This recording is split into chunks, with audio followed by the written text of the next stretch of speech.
Hello friends, welcome to Vivid Chemi YouTube channel. This is Vidyashri. In this video, I'll be discussing the important points that you need to remember from Chapter 11, 9th Standard, Work and Energy. In order to tell that work is done on any object in terms of physics, there should be a force that is applied on the object. So along with the application of force, the object should displace from one position to the other position. Only in these two cases, whenever these two cases are observed, then only we call it as work is done on the object.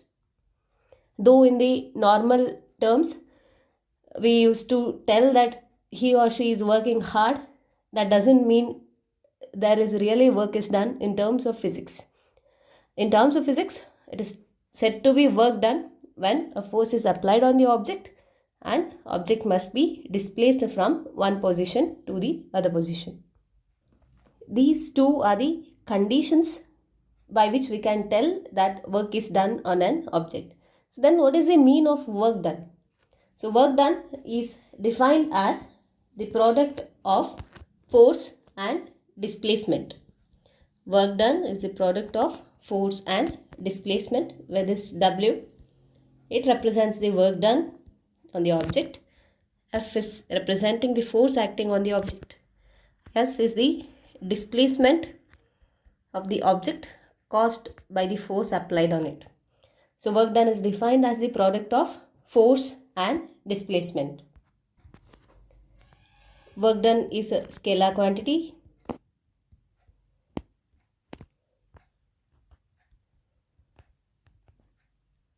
Means it has only magnitude, it do not have any direction. And the unit of work done is joules. It is represented by capital letter J. Or by using this particular formula, force into displacement, you can also write the unit as Newton meter. So Newton meter or joules, in other words, is the SI unit of work done. From the expression of work done, we can define what is 1 joule. So 1 joule is the amount of work done when a force of 1 Newton is causing the displacement of the object by 1 meter in the direction of application of force. So this is how we can define 1 joule of work done. 1 joule is nothing but 1 Newton of force which causes the displacement of object by 1 meter in the direction of application of force. Now discussing about the sign convention for work done. Work done is positive whenever the force and the displacement are in the same direction. So work done is positive when the angle between the force and displacement F and S is equal to 0 degree. Whenever force and displacement are in the same direction, work done is positive. And the work done is considered as negative when the force and displacement are in opposite direction. Means when F and S, or the angle between force and displacement, is equal to 180 degree. And in between, if the displacement is in between the angle 0 and 180 degree, then work done is given by F into S into cos theta. So this is important to remember, the sign conventions related to work done. Work done is positive whenever the angle between force and displacement is 0. Work done is negative whenever angle between force and displacement is 180 degree, and in between or lesser than 180 degree, if the angle is there between force and displacement, work done is given by Fs cos theta. And it is important to remember that work done is 0 when the angle between F and S is 90 degree. Whenever theta is 90 degree, that means that work done is 0. capacity of a body to do work, we call it as energy. Energy is nothing but it is capacity of a body to do work.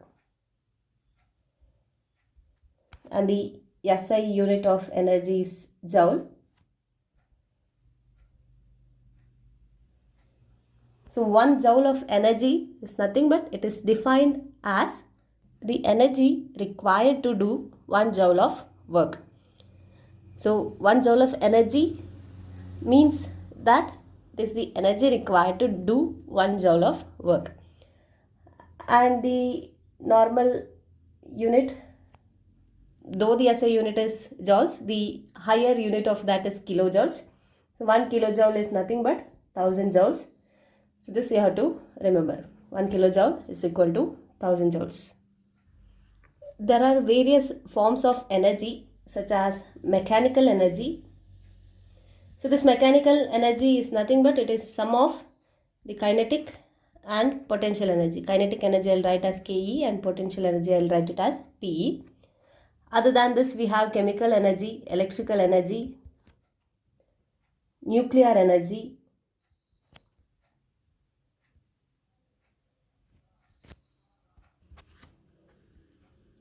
light energy, heat energy. So these are the various forms of energy that we have. And here in this particular chapter of class 9, they have discussed about the kinetic energy and the potential energy. So these are the two important forms of energy that has to be discussed here. Kinetic energy as well as potential energy. We will discuss one by one what is the meaning of kinetic energy and potential energy, what are the SI unit, how to calculate kinetic energy or potential energy. We will discuss that in detail. Energy possessed by an object due to its motion, we call it as kinetic energy. So whenever a body is undergoing a motion, the energy it possesses, that is called as kinetic energy. And you have to remember that kinetic energy increases as the speed of the object increases.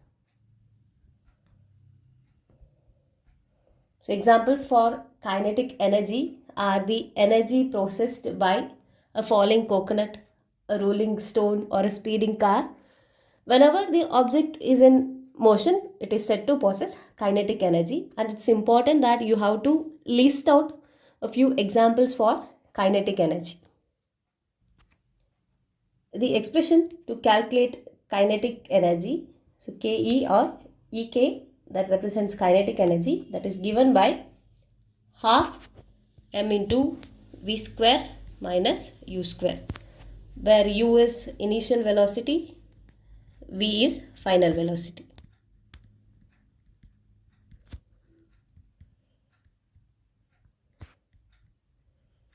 And whenever the object is starting from rest, that means its initial velocity is 0. In that case, kinetic energy is given by Ek is equal to half mv square, where m is mass of the object. So whenever you have both initial and final velocity, kinetic energy can be calculated by half m into v square minus u square. Whenever the initial velocity of the object is 0, kinetic energy can be calculated using the formula half mv square. The energy possessed by a body due to the virtue of its position or shape, that we call it as potential energy. In other words, I can tell that the energy of a body in its rest state is nothing but its potential energy. For example, the energy that is stored in a stretched string or stretched bow, or in case of water that is stored in a tank. These are all the examples for potential energy, and you have to list the other examples for potential energy as well. So the expression using which you can calculate potential energy is given by mgh. It is the product of mass of the object, acceleration due to gravity, and the height.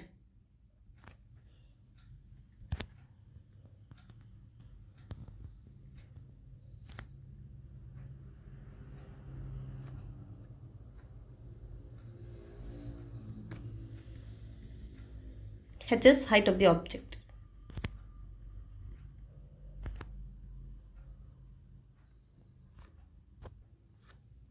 And this height is the difference between the initial as well as final position of the object. It does not depend on the path traveled by the object. It only depends on the initial as well as final height of the object. Apart from the concepts of work done, energy and its forms, you have to remember the law of conservation of energy. Its statement is very, very important. And law of conservation of energy states that energy can be neither created nor be destroyed, but it can be transformed from one form to the other. This is the statement that you have to remember. For example, you consider an object which is at a height h from the ground and it is falling now. So whenever this object is falling, if you consider the energy at this particular point A and at a point B, and after it reaches the ground, the point C, and the total energy in all the three cases will remain same. Initially the energy was in the form of potential energy because the object was at rest. Then slowly the potential energy has been converted into the kinetic energy and it increased. Finally, once the object reaches the ground, all the kinetic energy is transformed into potential energy. Nowhere the energy is lost in between. It is converted from one form to the other form. So that is what is the meaning of or the importance of conservation of energy. The next important point you need to remember is about the concept power. So power is nothing but it is rate of doing work.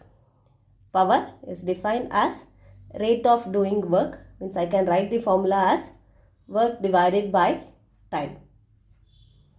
So power is the rate of doing work.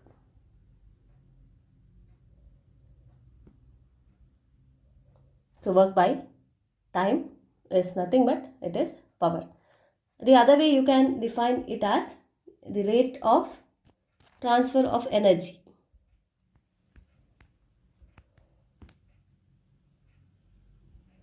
So this is the definition of power and the expression is power is equal to work done divided by time. P is equal to W by T. And unit of power is watt represented by capital letter W.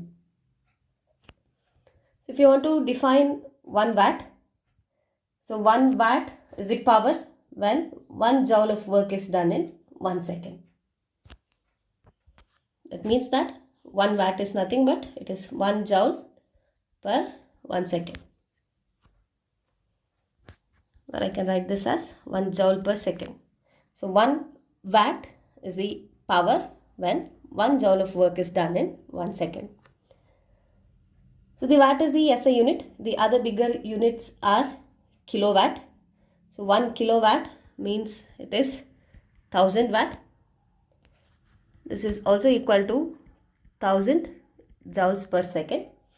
And we have the other bigger unit is 1 megawatt, which means that 10 raised to 6 watt or 10 raised to 6 joule per second.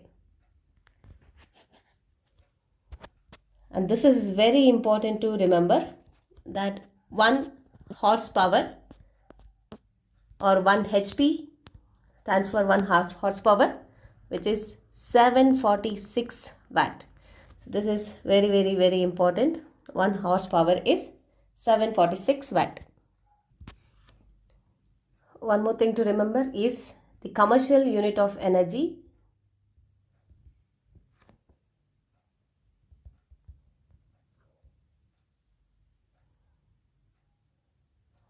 So the commercial unit of energy is kilowatt hour, kWh, it is kilowatt hour. So this is the commercial unit of energy. So 1 kilowatt hour, it means that 1 kilowatt power consumed in 1 hour, it is 1000 watts 1 hour means 3600 seconds, and this is equal to 3.6 into 10 to the power 6 joules. So 1 kilowatt hour is equal to 3.6 into 10 to the power 6 joules, and this 1 kilowatt hour, it means that 1 unit of energy. 1 unit is equal to 1 kilowatt hour, which is equal to 3.6 into 10 to the power 6 joules. So from this chapter, you need to remember what is the meaning of work done and formula for it, what is energy and different forms of energy, especially the kinetic energy and potential energy, the expression for kinetic energy and potential energy, law of conservation of energy, and about power. So you have to remember these things. Now we will see a few questions based on the concepts we have discussed here. First question. If a force acting on a body causes no displacement, the work done is option A -1, option B 1, option C 0, option D infinity. In the beginning of this video, I have discussed two conditions for work is said to be done in terms of physics. I hope you people remember that. So the first condition is that there should be a force acting on body, and second condition is that the force should cause displacement in an object. So when both the conditions are satisfied, work is said to be done. So here, force acting on a body, it causes no displacement. It means that work done is 0. And therefore, the right answer for this question is option C, 0. Next question. The sum of kinetic energy and potential energy is thermal energy, mechanical energy, electric energy, chemical energy. So the sum of kinetic energy and potential energy, we call it as mechanical energy. Therefore, the right answer is option B. Next question. The energy used in 1 hour at the rate of 1 kilowatt is known as option A 10 kilowatt per hour. 10 kilowatt hour. Option B 1 kilowatt hour. Option C 1 watt. Option D 1 kilowatt per hour. In the question it is given 1 kilowatt energy is consumed in 1 hour. This means that it is 1 kilowatt hour, and the correct answer here is option B. Next question. When two identical bodies are in motion, the body with the higher velocity has option A lower kinetic energy, option B higher kinetic energy, option C no kinetic energy, option D none of the options. So they have asked when two identical bodies are in motion, the one which has higher velocity will have the kinetic energy. We have to predict what is the kinetic energy. And we know kinetic energy can be calculated by the formula half mv square. So from this expression we can tell that kinetic energy is directly proportional to mass of the object, and also it is directly proportional to velocity with which the object is moving. It means that as velocity increases, kinetic energy will increase. And now they have told it is two identical bodies, means the mass of the two objects is same. Then the only factor which varies is velocity, and they told is that a body which has higher velocity, what will be the kinetic energy? So told kinetic energy is directly proportional to velocity. It means that higher the velocity, higher is the kinetic energy. Therefore, the right answer here is option B, higher kinetic energy. Next question. The unit of work is joule. The other physical quantity that has same unit is option A power, option B velocity, option C energy, option D force. So it's given that unit of work is joule, and from the given 4 option we have to find what is the quantity that has same unit joule. So power is work done with respect to time, or it is defined as rate of doing work, and unit of power is watt. Unit of velocity is meter per second. Unit of energy we have is joules, and unit of force is Newton. So therefore the right answer here is option C. Next question. How much time will be required to perform 520 joules of work at the rate of 20 watts? Option A 24 second, option B 16 second, option C 20 second, option D 26 second. So we need to find the time required to perform 520 joules of work. Means work done is given, it is 520 joules at the rate of 20 watt. So power they have given, it is 20 watt. So we know the formula to calculate power. Power is nothing but it is work done upon time. So power is given, it is 20 watt. Work is 520 joules. Time we have to calculate. So time is 520 divided by 20. So it is 26 seconds, and therefore the right answer is option D. I'll stop the video here. In my next video, I'll come up with the new topic and which are the important points that you need to remember from that particular concept. Thank you for watching. Like and share the video if the contents provided here are useful to you, and subscribe to my channel for more updates.